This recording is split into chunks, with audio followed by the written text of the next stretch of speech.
NDA के पुराने सहयोगी हैं और विश्वासी सहयोगी भी हैं। इसका ज्वलंत उदाहरण आज भी आप देखिए होइएगा कि रोजगार मेला का उद्घाटन माननीय प्रधानमंत्री जी के द्वारा हमारे नाम का ही प्रपोजल दिया गया और आज में तो रोजगार मेला का भी उद्घाटन किया। मार्केट में कुछ गलतफहमी है जो प्रेस मीडिया के साथ ही है। आज वहाँ कुछ लोग बोल रहे थे कि अपनी पार्टी में टूट है। अरे पार्टी में कहाँ टूट है? हमारे पार्टी में 5 सांसद हैं, 3 सांसद यहाँ मौजूद है, एक राज है, 4 है, एक श्रीमती बीना देवी है। इसलिए हमारे दल में कहीं कोई टूट नहीं है, कहीं कोई फूट नहीं है और हम भाजपा के सहयोगी दल हैं, ईमानदार सहयोगी दल हैं। और जहाँ तक हाजीपुर का सवाल है, चिराग पासवान जी का कहना है कि हाजीपुर मेरे पिता की कर्मभूमि है, तो उनके पिता की कर्मभूमि है तो मेरे भाई का भी कर्मभूमि है। और मैं शुरू से कहता आया हूँ कि जब से राजनीतिक जीवन में 69 से पासवान जी आए, पहले वो हमारा जो जहाँ घर है अलोली, वहाँ से बिहार विधानसभा के सदस्य चुने गए। और जब 77 में वो हाजीपुर से सांसद बने, मैं उस समय टीचर था, मैं सरकारी नौकरी में था। उन्होंने मुझको ही बुला के कहा कि पारस तुम ही मेरा उत्तराधिकारी हो, तुम ही अलोरी से चुनाव लड़ो। और मैं अलोरी से चुनाव लड़ा भाई साहब, और 7 बार अलोरी विधानसभा से मैं विधायक बना।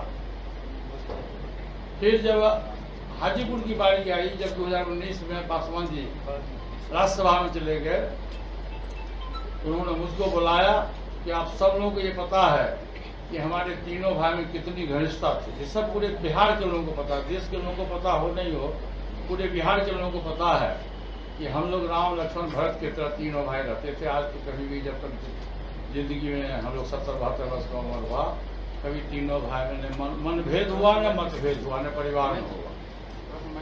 फिर उन्होंने मुझको बुलाया कि पारस हमारे पीठ पर हाथ देखो, तुम मेरा छोटा भाई हो और तुम हमारी बात को मानते हो, तुम हाजीपुर से चुनाव लड़ो। मैंने कहा कि भैया हम तो बिहार सरकार में कैबिनेट मिनिस्टर हैं और दिल्ली में कभी गया नहीं हूँ। मैं 77 से लेकर आज तक मैं बिहार की राजनीति में हूँ। आप परिवार में से किसी दूसरे सदस्य को चुनाव लड़ा दीजिए। मैंने नाम लिया कि आप चिराग पासवान जी को लड़ा दीजिए, आप भाभी जी को लड़ा दीजिए। उन्होंने कहा कि नहीं, चिराग पासवान जमुई से सांसद है, वो जमुई से लड़ेगा। तुम हाजीपुर को 77 से लेकर आज तक तुम हाजीपुर को जानते हो। हाजीपुर हमारी माँ है और हमारा सपना है, हमारा सोच है कि मेरे नहीं रहने के बावजूद भी हाजीपुर में जो मेरा पूरा कार्य पड़ा हुआ है, तुम ही इस कार्य को पूरा करोगे। चिराग पासवान जमुई के सांसद है और जितना मुझको विश्वास तुम पर है उतना परिवार के किसी दूसरे सदस्य पर नहीं। मैंने उनकी बात को काट नहीं सका, मैं चुनाव लड़ा और जिस दिन नामांकन हुआ उस दिन मैंने आप हाजीपुर के बहुत से हमारे कार्यकर्ता लोग हैं यहाँ, मैंने अपने भाषण में कहा था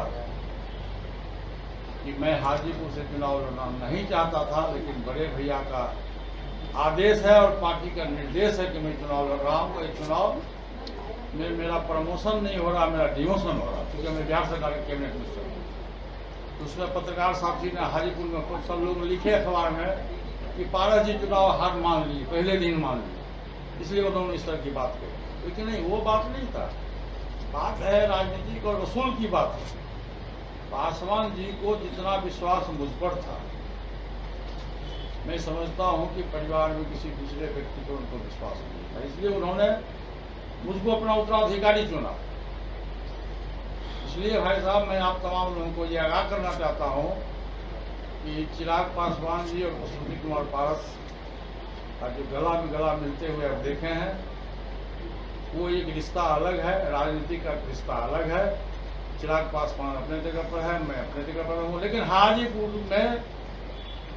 हाजीपुर से मैं चुनाव लड़ूंगा। इसको दुनिया की कोई ताकत नहीं रोक सकता। और मैं पहले भी कह चुका हूं कि मैं जब तक राजनीति में जिंदा रहूंगा, मैं एनडीए गठबंधन का पार्ट रहूंगा, सहयोगी दल रहूंगा। और मैं जब तक राजनीति में जिंदा रहूंगा, मैं हाजीपुर की जनता की सेवा करता रहूंगा।